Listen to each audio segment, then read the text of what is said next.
आज हम बात करेंगे इलेक्ट्रिसिटी पार्ट 2 की, जिसमें हम डिस्कस करेंगे कि factors on which the resistance of a conductor depends, यानी कौन कौन सा ऐसा फैक्टर है जिस पर रेजिस्टेंस डिपेंड करता है। प्रीवियस लेक्चर में हमने पढ़ा था कि करंट इलेक्ट्रिसिटी क्या होता है, पोटेंशियल डिफरेंस क्या होता है और ओम्स लॉ को समझा था, और आज हम इस पे चर्चा करेंगे। ठीक है, तो 3 पॉइंट हमने लिखा है कि 3 फैक्टर पे डिपेंड करता है। फर्स्ट वन इज लेंथ, यानी कि एक प्रैक्टिकली करके देखा गया कि कोई भी कंडक्टर हो, कोई भी वायर है जिसका लेंथ डबल करने पे रेजिस्टेंस भी डबल हो जा रहा था। यानी कि ऐसे टेस्ट करने पे हमको पता चला कि R is directly proportional to L, यानी कि जितना हम लेंथ बढ़ाएंगे उतना ही रेजिस्टेंस भी बढ़ेगा, यानी कि जितना बड़ा कंडक्टर होगा उतना ही ज़्यादा रेजिस्टेंस भी होगा उसमें। आखिर हम आगे समझेंगे इसको कि ऐसे क्यों होता है। और फिर देखा गया कि जो भी वायर होता है उसके क्रॉस सेक्शन एरिया के इन्वर्सली प्रोपोर्शनल होता है। यानी कि क्रॉस सेक्शन एरिया क्या होता है, कोई भी वायर होता है उसको जो बेंड करने पे जो सर्कुलर पार्ट होता है, जैसे कि आपको हम समझाते हैं इस पेपर के थ्रू।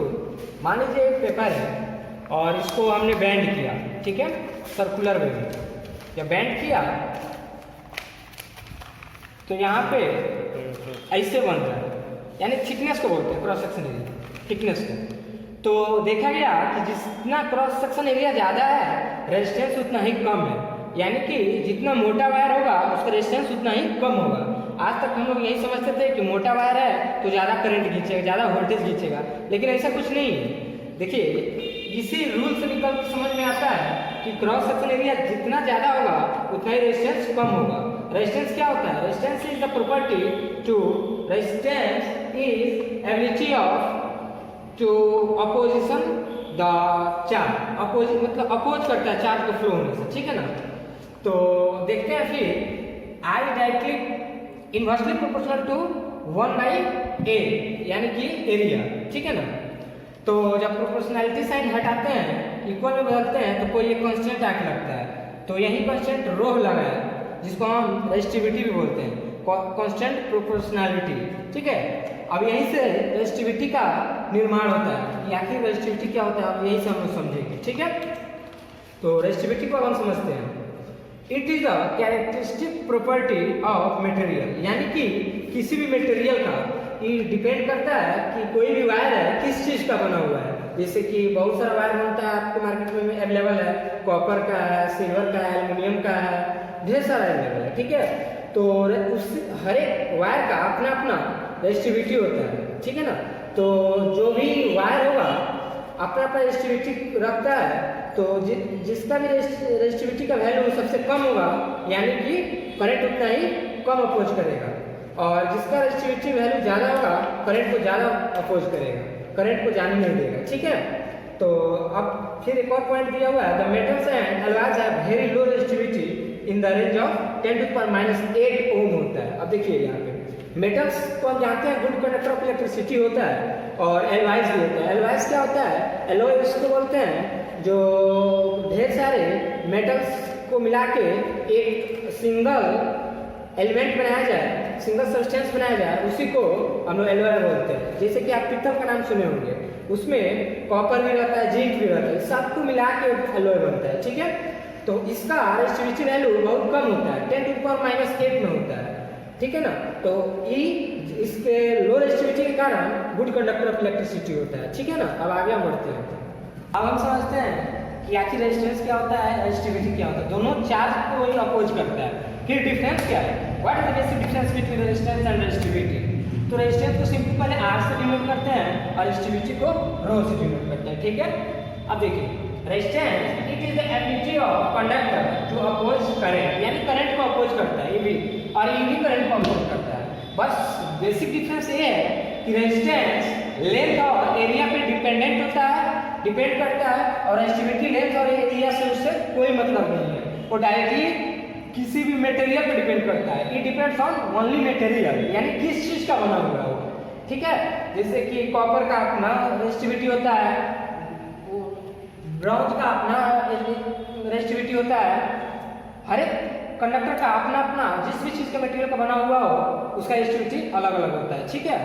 तो फिर अब देखते हैं इसके SI यूनिट रेजिस्टेंस का ओम होता है, और स्टेबिलिटी का निकालने की कोशिश करते हैं फार्मूला से, जैसे कि हम लोग फार्मूला जस्ट पढ़े हैं कि R equal to rho L by A, इसको रो बोला जाता है, ठीक है, रो एल बाई ए, तो यानी कि रो का ऐसा यूनिट निकालना है, तो रो को इधर लाएंगे और इसको क्रॉस मल्टीप्लिकेशन करके आर ए बाई एल को नीचे ला देंगे, आर ए बाई एल, और आर का तो हम लोग जानते हैं ओम होता है, एरिया का मीटर स्क्वायर होता है, लेंथ का मीटर होता है, 1 मीटर से 1 मीटर गया तो ओम मीटर, यानी कि रेजिस्टिविटी का कोई आपसे ऐसा यूनिट पूछे तो ओम मीटर होता है, ठीक है।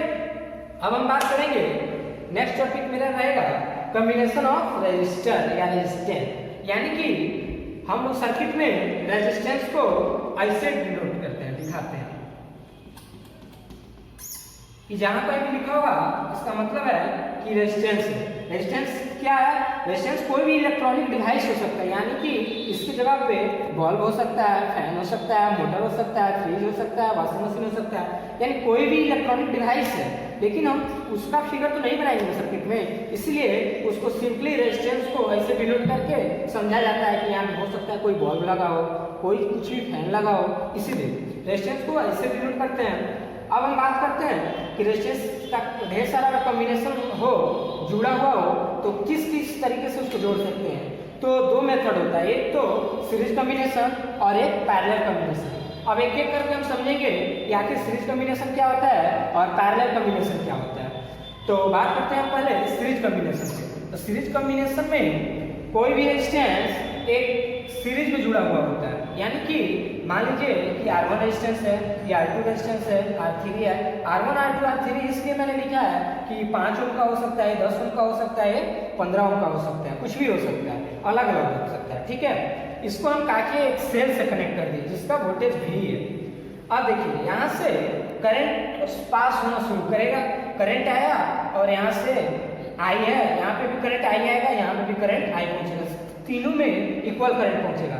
बस एक बेसिक डिफरेंस है सीरीज में और पैरेलल कॉम्बिनेशन में कि सीरीज में करंट सेम होता है और पैरेलल में वोल्टेज सेम होता है। समझाएंगे पैरेलल कॉम्बिनेशन जब आपको पढ़ाएंगे तो उसमें बताएंगे कि कैसे उसमें वोल्टेज सेम होता है। इसमें सीरीज में करंट सब में सेम होता है, यानी कि जो करंट यहाँ पे होगा वही करंट यहाँ पे भी होगा और वही करंट यहाँ पे भी होगा, ठीक है।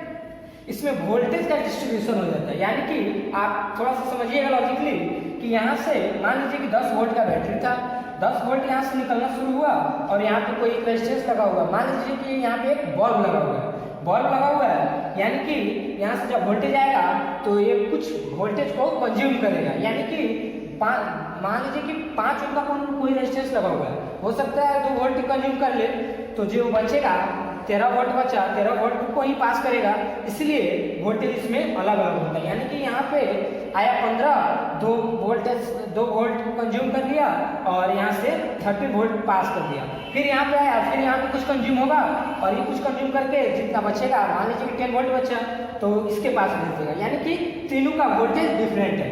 यही लॉजिक है कि इसका वोल्टेज डिफरेंट होता है और करंट सेम होता है, ठीक है। तो आखिर वोल्टेज होगा कितना, तो V इक्वल टू जितना जितना डिस्ट्रीब्यूशन हुआ है, मान लीजिए कि हम जोड़ते हैं कि 3 वोल्ट कंज्यूम किया है, ये 5 वोल्ट कंज्यूम किया है और 7 वोल्ट कंज्यूम किया, यानी कि टोटल मिला के 5, 3, 8, 7, 15, यानी कि टोटल मैंने 15 वोल्ट का सेल लगाया था और 15 वोल्ट मेरा यूज हो गया, तो यानी कि टोटल वोल्टेज कितना हो गया, तो सबको जोड़ देंगे V1 V2 प्लस V3, यानी सबको जोड़ेंगे तो वोल्टेज निकलेगा। अब हम समझते हैं आगे ओम्स लॉ से। तो मेरा ओम्स लॉ बताता है, ओम्स लॉ का फॉर्मूला हमने कल पढ़ाया था कि V equal to I R होता है, यानी कि R रेजिस्टेंस होता है, I करंट होता है और V वोल्टेज होता है। तो हम आगे बात करेंगे कि इसका अगर हम बात करें इस रेजिस्टेंस का voltage I equal to R1 होगा। I क्यों? क्योंकि I सब में मैंने बताया कि सब में सेम होता है, ठीक है। तो I equal to R1, resistance R1 है। अब देखिए यहाँ पे V2 क्या होगा, V2 equal to I R2, यानी कि रेजिस्टेंस R2 है। अब V3 का बात करें तो V3 में I सेम है तो सेम रहेगा, R3 लिखा रहेगा, ठीक है, बाय ओम्स लॉ।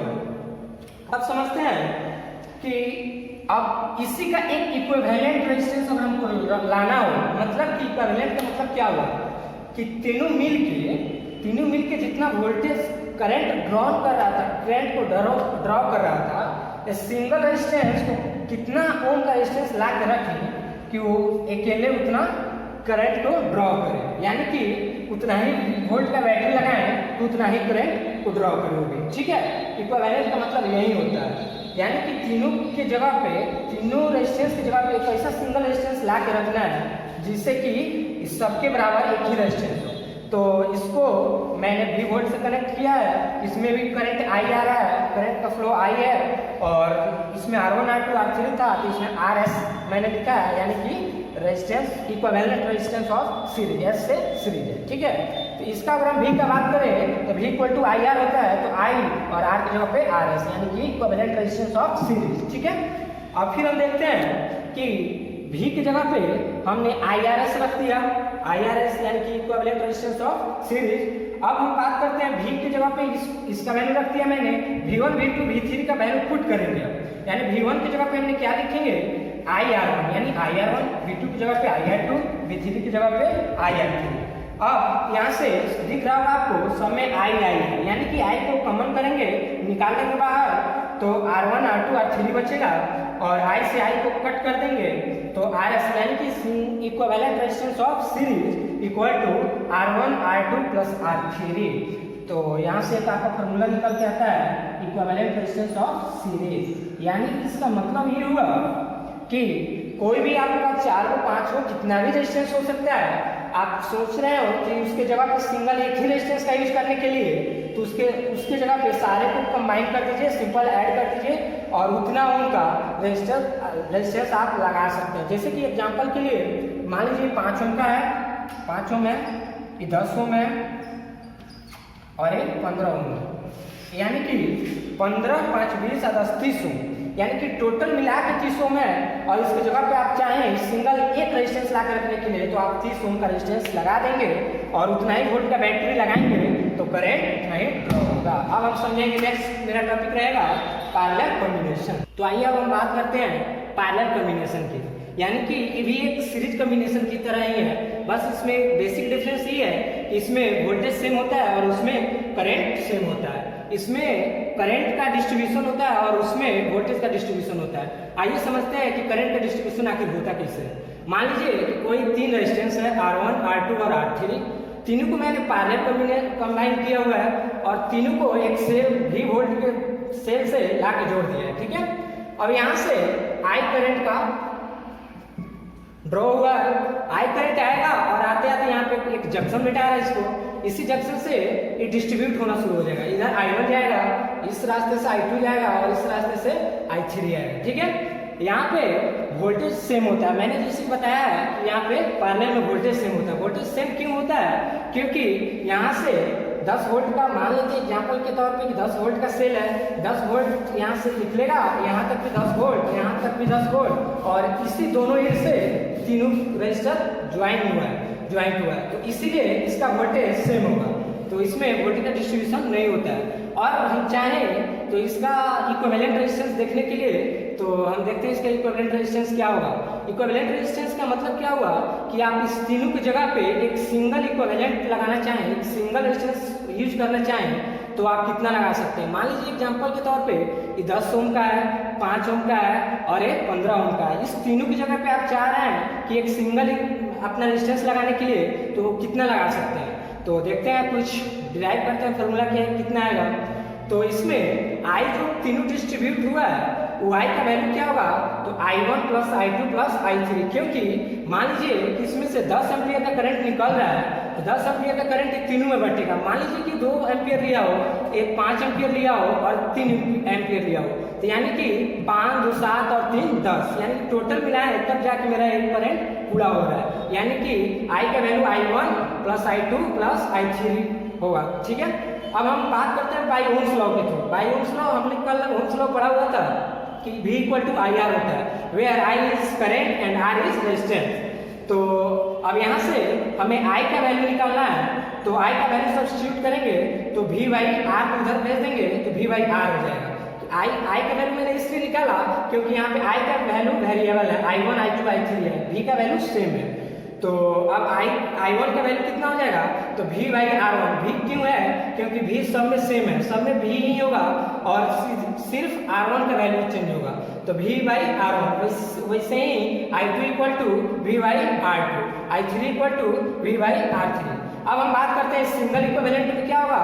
तो इसमें भी V वोल्ट का सेल मैंने ज्वाइन किया हुआ है और यहाँ से करंट I निकल रहा है, तो इसका हम I देखें करें तो V by RP, where RP is equivalent resistance in parallel.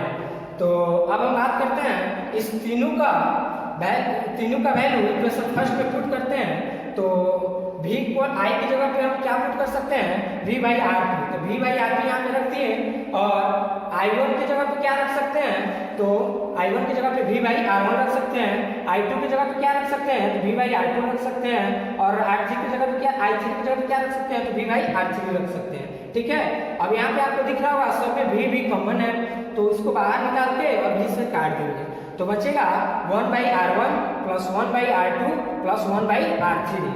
V से V कैंसिल हो गया तो 1 by RP equal to 1 by R1 plus 1 by R2 plus 1 by R3। यानी कि मेरा इक्विवेलेंट रेजिस्टेंस कितना हो जाएगा, जस्ट उसका रेजिस्टेंस का रेसिप्रोकल करके अगर हम ऐड कर दें तो मेरा इक्विवेलेंट रेजिस्टेंस ऑफ पैरेलल निकल जाएगा। या इसी बेस में आपके बुक में कुछ क्वेश्चन दिया होगा तो आप वो सॉल्व कीजिएगा, फार्मूला इसमें पुट कीजिएगा। ध्यान रखिएगा सीरीज में सिंपल ऐड होता है और पैरेलल कॉम्बिनेशन में उसको रिवर्स करके ऐड करते हैं, बस यही डिफरेंस है, इसमें गलती मत कीजिएगा। आखिर अक्सर स्टूडेंट से इसी में गलती हो जाती है। तो अब हम आगे बात करेंगे कि heating effect of electric current. आखिर heating effect of electric current क्या होता है, तो heating effect of electric current, आखिर इसका बेसिक फंडा समझते हैं कि heating effect of electric current होता क्या है, कैसे हीट प्रोड्यूस हो जाता है किसी भी वायर में। इसका मतलब ये हुआ heating effect of electric current का कि कोई भी इलेक्ट्रॉनिक डिवाइस होता है जिस भी उसमें कोई भी कंडक्टर यूज हुआ हो, कोई भी वायर यूज हुआ है, उसमें जब करंट फ्लो होता है तो उसमें से हीट प्रोड्यूस होता है। तो आखिर कैसे होता है, थोड़ा सा उसका कुछ बेसिक फंडा समझते हैं। मान लीजिए कि कोई कंडक्टर है, कंडक्टर में ढेर सारे इलेक्ट्रॉन है, बहुत और भी सारे हैं, बस दिखाने के लिए मैंने आपको 4-5 बना दिया है। इसको पहले मैंने एज्यूम कीजिए, यानी कि यहाँ पे सर्किट अभी क्लोज नहीं है, ठीक है ना। तो इसमें इलेक्ट्रॉन रैंडमली मूव कर रहे होंगे, इधर उधर जा रहे होंगे। जैसे ही सर्किट क्लोज होगा तो इलेक्ट्रॉन का एक डायरेक्शन मिल जाएगा और एक ही डायरेक्शन में फ्लो करने लगेंगे। तो फ्रेंड्स ऐसा नहीं है कि इलेक्ट्रॉन ऐसे जा रहे हैं, बीच में उनके बीच में ही जाएगा। यहाँ पे जो इलेक्ट्रॉन होगा तो ही जाके इससे टकराएगा, फिर यहाँ पे जो इलेक्ट्रॉन होगा ही जाके इससे टकराएगा। ऐसे ही होता है, कोलिजन होना शुरू कर देता है। जब कोलिजन होता है ही जाएगा, इससे टकराएगा और रुक जाएगा, फिर रुक जाएगा तो इसके पास तो कुछ ना कुछ एनर्जी था। और जैसे कि हम सब पढ़े हुए हैं 9th क्लास में या फिर बहुत पहले से पढ़ते आ रहे हैं कि एनर्जी आर ऑलवेज कंजर्व, यानी कि हमेशा एनर्जी कंजर्व रहता है। ऐसा नहीं कि energy can nether be created nor be destroyed, ठीक है। तो यही एनर्जी जो है ना, इसको हीट एनर्जी में ट्रांसफर कर देता है और कंडक्टर कोई भी वायर हो तो हीट होना शुरू कर देता है। तो यही हीट का बेसिक फंडा है कि हीट क्यों होता है। तो एक और चीज़ देखा गया कि जैसे जैसे रेजिस्टेंस बढ़ाएंगे वैसे ही वैसे हीट भी बढ़ेगा। इट मीन्स कि रेजिस्टेंस बढ़ने का मतलब क्या हुआ कि चार्ज को जाने से और रोकेगा, यानी कि टकराव और बढ़ जाएगा, कोलिजन और बढ़ जाएगा। जितना ज़्यादा कोलिजन बढ़ेगा उतना ही ज़्यादा फिर और हीट भी बढ़ेगा, क्योंकि मान लीजिए कि पहले 10 कर रहा था अब 15 करेगा तो 15 अपना एनर्जी ट्रांसफर करेगा हीट में, इसलिए हीट भी बढ़ जाएगा। तो वहीं इस पॉइंट में लिखा गया है heat is due to collision and conservation of energy, यानी कि कोलिजन के कारण और एनर्जी कंजर्व करने के कारण ही हीट प्रोड्यूस होता है। मान लीजिए एक क्षण के लिए कि अगर एनर्जी को डिस्ट्रॉय नहीं कर सकते हैं और मान लीजिए क्रिएट भी नहीं कर सकते हैं, तो मतलब अगर एनर्जी क्रिएट होता और डिस्ट्रॉय हो जाता तो हीट नहीं होता। एनर्जी डिस्ट्रॉय नहीं होता, इसी की वजह से यहाँ पे हीट होना शुरू कर देता है। फिर लिखा हुआ next point, if you want to increase heat then resistance should be increase. वही चीज लिखा हुआ है जो मैंने आपको बताया कि आप अगर हीट को इंक्रीज करना चाहते हो तो रेजिस्टेंस को इंक्रीज कर दीजिए और हीट हो जाएगा। तो देखिए यहाँ पे फॉर्मूला से पता चलता है कि R इक्वल टू रो है, ये जो हम लोग पढ़ चुके हैं। तो यहाँ पे अगर रेजिस्टेंस बढ़ाना है तो रो को भी आपको बढ़ाना होगा। रो क्या बढ़ाना पड़ेगा, यानी कि मेटेरियल प्रॉपर्टी को चेंज करना पड़ेगा। आप कॉपर का यूज किए हो कोई वायर तो उसकी जगह पे एल्युमिनियम का यूज करना पड़ेगा हीट बढ़ाने के लिए, क्योंकि कॉपर का रेजिस्टिविटी लो होता है एज कम्पेयर टू एल्युमिनियम। और जिसका भी रेजिस्टिविटी कम होता है तो गुड कंडक्टर होता है। जब गुड कंडक्टर होता है तो कोलिजन कम होगा, जब कोलिजन कम होगा तो हीट कम प्रोड्यूस होगा। तो इसीलिए अगर हीट बढ़ाना है तो रेजिस्टिविटी जिसका ज़्यादा हो उसी का रेजिस्टिविटी हम लोग वही मेटेरियल यूज करते हैं वायर का, ठीक है। जैसे कि आप सब देख रहे होंगे कि और रेजिस्टेंस किस चीज़ पे डिपेंड करता है, हम आपको थोड़ा देर पहले बता चुके हैं कि रेजिस्टेंस लेंथ पे डिपेंड करता है और एरिया पे डिपेंड करता है, ठीक है।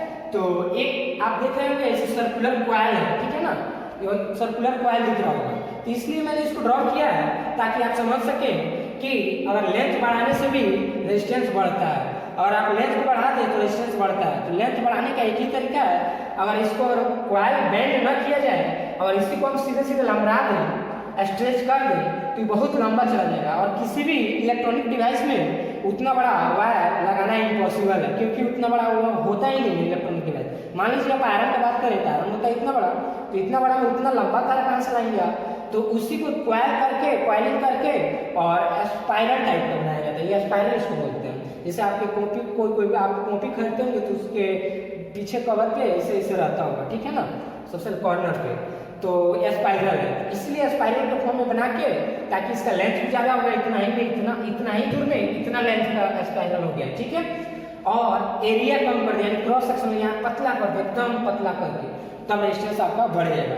इसका यूज हम लोग बेसिक देखते हैं आयरन में, हीटर में। देखिएगा फ्रेंड्स, जितने भी आयरन होते हैं, जितने भी हीटिंग इलेक्ट्रॉनिक डिवाइस होते हैं, आप कोई आप देखे होंगे कि ठंडे के दिन में अक्सर हम लोग हीटिंग का प्रयोग करते हैं, बॉडी को हीट करने के लिए एक इंडक्शन का प्रयोग करते हैं। उसी इंडक्शन में ऐसे स्पाइरल स्प्रिंग लगा हुआ होता है, ठीक है। तो इसका बेसिक यूज उसी में होता है। अब हम बात करते हैं कि आखिर हीट एनर्जी को कैसे कैलकुलेट करेंगे। हीट एनर्जी का भी कोई फार्मूला होता होगा कि हीट एनर्जी कितना हुआ, कितना उसमें से हीट निकला, तो उसका भी फार्मूला हम लोग थोड़ा डिराइव करते हैं।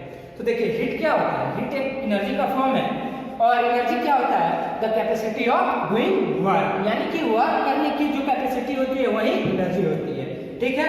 तो आपको याद आ रहा होगा कि वर्क से रिलेटेड हमने एक फार्मूला पढ़ा था पोटेंशियल डिफरेंस में, कि the work done by bring one unit positive charge from one place to another place, यानी कि एक यूनिट पॉजिटिव चार्ज को जगह से दूसरी जगह लाने में जितना वर्क डन होता है उसी को हम क्या कहते हैं, पोटेंशियल डिफरेंस कहते हैं। वही वर्क डन का कंसेप्ट यहाँ पे भी लगेगा, अप्लाई होगा। यानी कि हम लोग पढ़े थे V से potential difference equal to work done by charge. तो हमको वर्क डन निकालना है, तो वर्क डन निकालने के लिए V इंटू क्यू हो जाएगा, इसको इधर ले देंगे, V इंटू क्यू हो गया, और यही वर्क डन तो एनर्जी होता है, एनर्जी ही तो हीट होता है, तो हीट लिख दिया मैंने। अब देखिए यानी यहाँ से हम लोग को समझ में आ गया कि वर्क डन का फॉर्मूला यानी H, वर्क डन की जगह पे H लिख सकते हैं, heat equal to V and Q.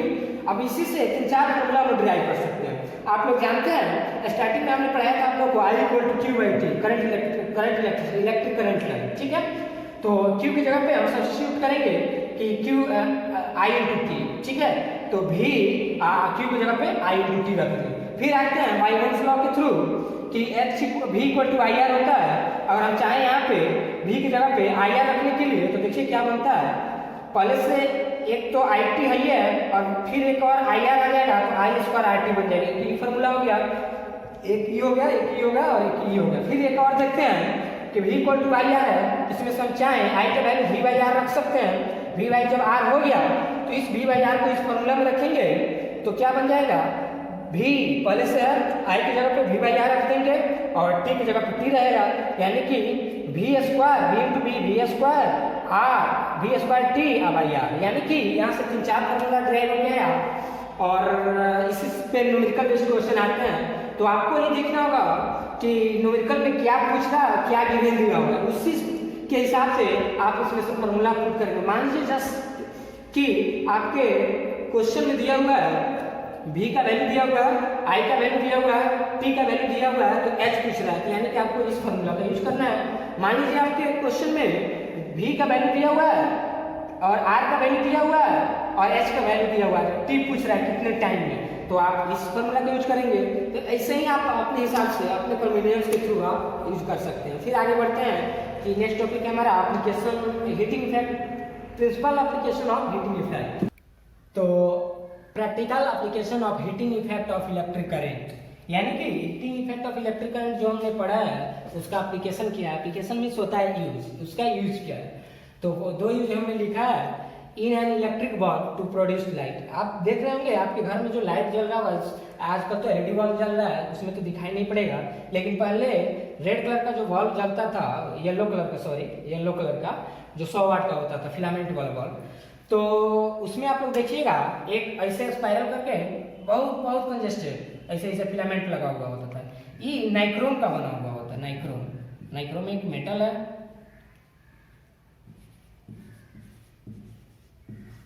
Nichrome. इसका मेल्टिंग पॉइंट आप जानिएगा अप्रॉक्स 300-400 डिग्री सेल्सियस होता है, इसीलिए इसका यूज, इसी को टंगस्टन भी बोलते हैं, इसका यूज किया जाता है इलेक्ट्रिक बल्ब में, यानी कि इसका मेल्टिंग पॉइंट बहुत बहुत ही ज्यादा होता है, इसलिए इसका यूज उसमें किया जाता है ताकि जल्दी से गलता नहीं है।